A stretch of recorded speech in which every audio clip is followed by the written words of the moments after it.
Hello बच्चों, let's read the question. The question says that the site of protein synthesis is the। तो अब हमें यहाँ पर प्रश्न पूछा गया है कि जो प्रोटीन सिंथेसिस होता है उसके लिए साइट या फिर जगह जो होती है वो कौन सी होती है। तो सबसे पहले हम देखते हैं कि जब आरएनए से प्रोटीन का निर्माण होता है तो इसे हम क्या कहते हैं, ट्रांसलेशन कहते हैं। अब हमें प्रश्न पूछा गया है कि इस प्रोटीन सिंथेसिस के लिए जो साइट होती है वह कौन सी है, साइट या फिर लोकेशन।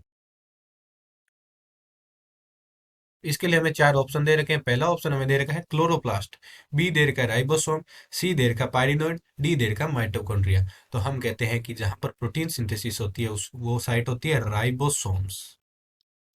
राइबोसोम्स। इसी कारण इनको क्या कहा जाता है, राइबोसोम्स को protein factory. That is why ribosomes are called protein factories. ये राइबोसोम्स क्या होते हैं, पॉलीराइबोसोम की स्थिति में उपस्थित होते हैं। पॉलीराइबोसोम यानी बहुत से या फिर 5 to 20 राइबोसोम्स का ग्रुप होता है, उसे हम कहते हैं पॉलीराइबोसोम्स। और ये पॉलीराइबोसोम्स किसके ऊपर टिके होते हैं, एमआरएनए के स्ट्रैंड के ऊपर।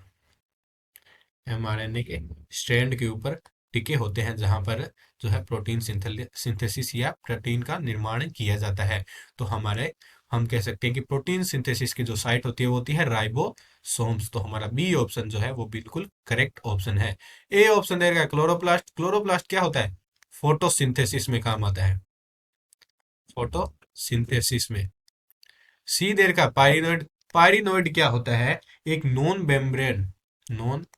मेम्ब्रेन बाउंड स्ट्रक्चर होती है, बाउंड ऑर्गेनेली कह सकते हैं, जो किस में पाया जाता है, एल्गी में। Chloroplast of algae, CP of algae, chloroplast of algae.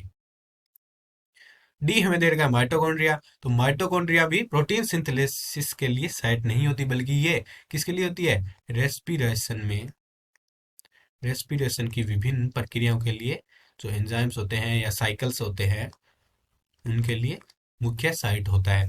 तो हमें जो प्रश्न पूछा है कि the site of protein synthesis is, तो उसका राइट आंसर है राइबोसोम्स। हमारा करेक्ट ऑप्शन हो जाएगा बी ऑप्शन।